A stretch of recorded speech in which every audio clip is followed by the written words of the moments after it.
Today we're going to work on this journal that I have covered with a vintage napkin, linen napkin, and then I used my jelly plate to draw some prints onto it. And now I am using a needle and thread to sew up the edges so that it makes a pocket. There will be one pocket in the front and there will be an additional pocket in the back of the journal.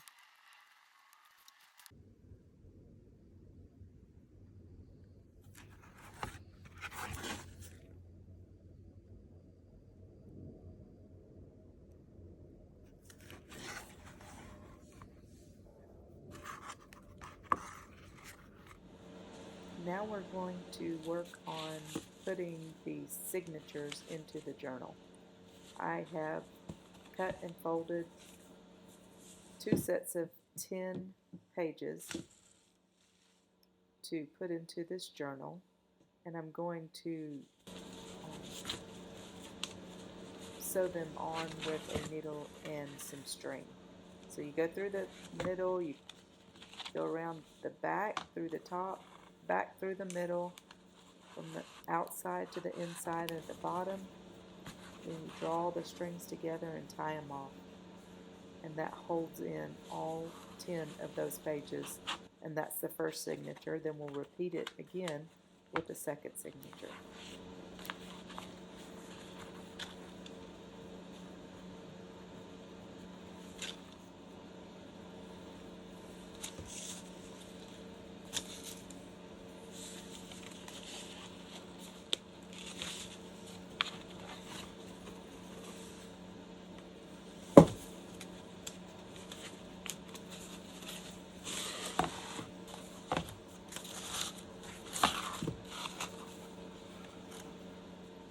After I tied down the signature, I threaded my needle again and I ran one of the long strings, cut one short and the other one that's long.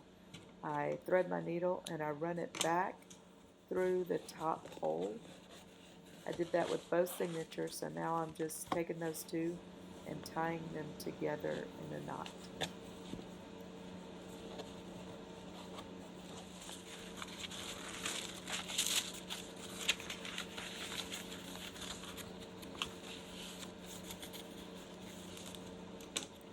The last thing I'm going to do is take those 2 strings and tie a key onto the end of it that can be used as a bookmark.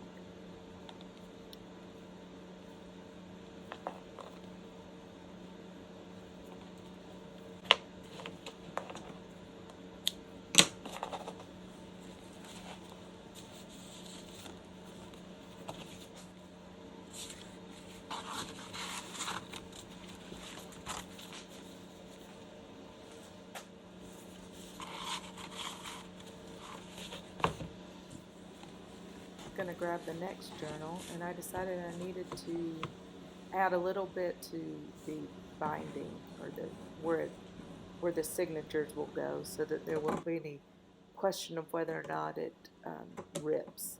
So I'm going to add lace. I grabbed some antique lace out of my stash, and I'm just cutting off a strip that I'm going to glue down with my gel glue.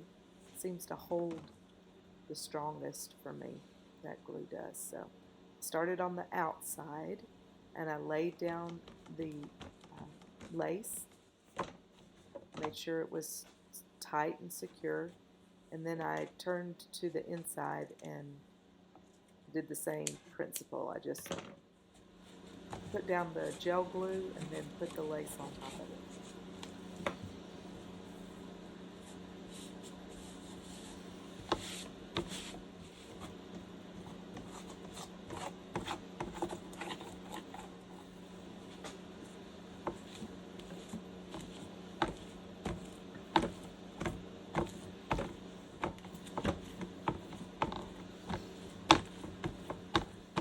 I am loving how this one is looking, and I can't wait to fill it up with yummy stuff. Thanks for joining me.